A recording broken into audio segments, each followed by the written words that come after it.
Hello friendos, it's Bella from the Bookish Badger, and today I'm going to be talking about page-to-screen adaptations.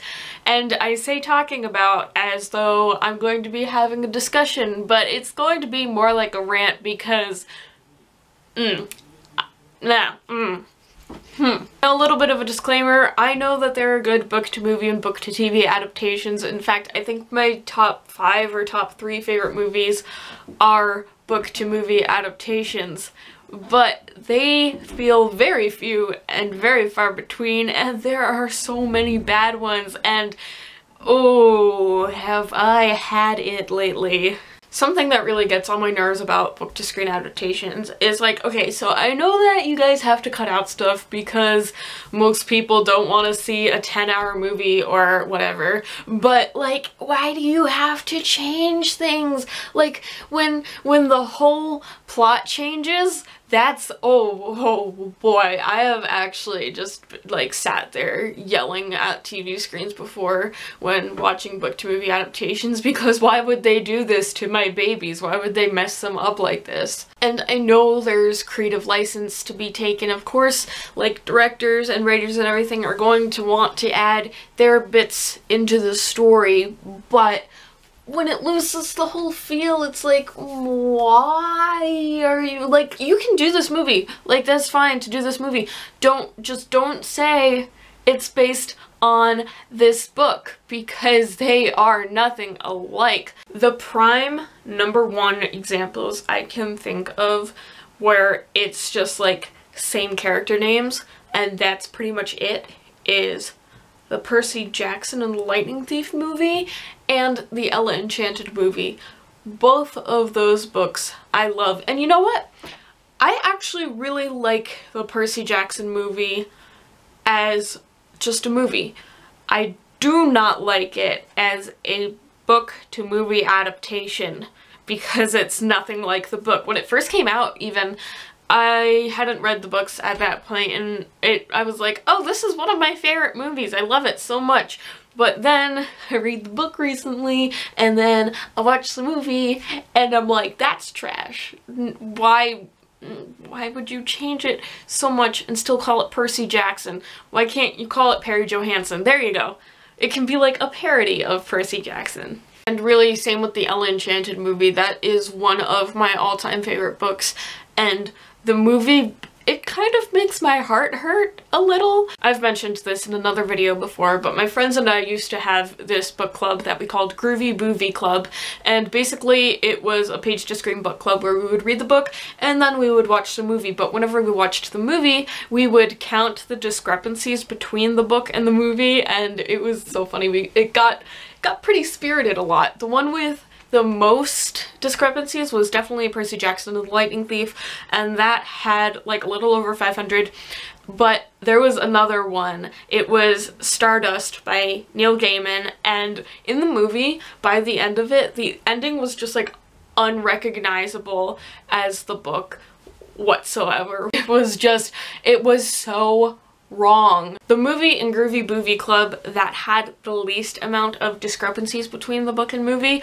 was The Outsiders movie. But there are two things that I think The Outsiders movie did right with it. And that is, one, The Outsiders is a smaller book, so it was easier to fit a lot of book accuracy into it. I think it was only like, just under 200 pages. So that really works for a film. And then the second thing is that there were 2 cuts of the film. There was like the regular version, which was I think the version that they originally showed in theaters and everything, and then there was like the book adaptation cut, which was a little longer, and that was the one that we watched in our book club, and I think it only had like 17 discrepancies or something like that, so that was really great. It was so refreshing to see one that was book accurate and all the characters were how they were supposed to be, and it was just such a breath of fresh air. It was lovely. But truly the best book-to-movie adaptations I have seen are the ones that like are originally BBC short series and then they get smushed together on a DVD into like a 4 to 8 hour movie, and those ones are just so great. Why? Okay, so I know a lot of people think, or maybe a lot of like Hollywood people think, whoever's in control of these movies think that people don't want to sit in a theater for the length of an opera just to watch a movie. But you know what? I bet book lovers totally would. Like, who here wants like an 8-hour Harry Potter movie adaptation? Because I totally do. Oh my gosh, would that be the best or no? Or man, if Netflix wants to take anything on, like I've seen posts that have said like, oh, who wants a Netflix series of this, that, or the other book with each episode being a chapter? How awesome would that be? Oh my god, I would die for that. Sometimes a book to TV adaptation plays out really well, like the series of Unfortunate Events TV show that's on Netflix with Neil Patrick Harris and everything. I really liked that, and it was like 2 episodes per book, 2 one-hour episodes, and it fit really well, and that was great. Why can't they do that for all shows? But then there's Anne with an E on Netflix, and talk about losing the spirit of a book. The first like 2 episodes I was thinking it was going pretty well, and that's what I had watched up to when I had made my Anne of Green Gables review, and I said that I really liked Anne with an E so far. And then like a week later, my family and I watched the rest of it, and it made it so dark and edgy and so just not Anne of Green Gables, to the point where it's like, who approved this? Who sat around a table and said, yup, this is Anne for sure? And I don't know how authors feel when they're not like involved in the process and then they see their book defaced or completely just unrecognizable in this film format.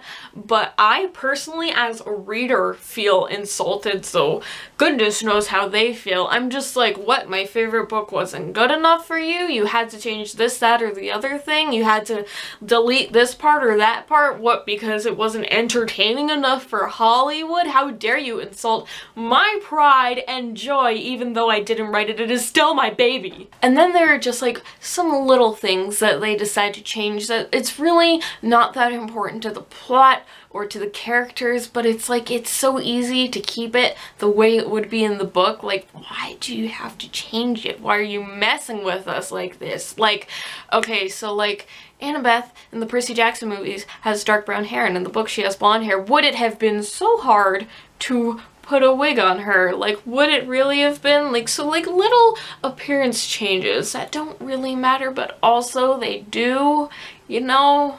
I just wonder sometimes if they're trying to test us to see how long it will take for book lovers to just, I don't know, like spontaneously combust in the middle of the theater because our fangirl and boy hearts can't handle it. And then there's always the question of, do I watch the movie first or do I read the book first? Because in every situation I always want to read the book first, but if I read the book first, then I am almost bound to hate the movie for the rest of my life, and I'll probably be thinking about what an awful adaptation it was on my deathbed.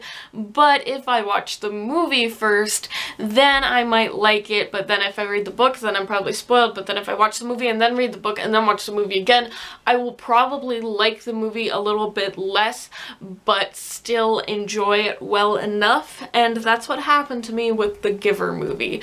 But it's just this whole like roundabout which one first, and alright, that is the end of this very scatterbrained, very ranty video, but I just needed to talk about that. And if you guys have any opinions on this topic, which I'm sure you do, I would love to hear them in the comments down below. If you enjoyed this video, do not hesitate to give it a thumbs up, do not hesitate to subscribe for more content coming soon, and I will see you in the next video. Bookish Badger signing off.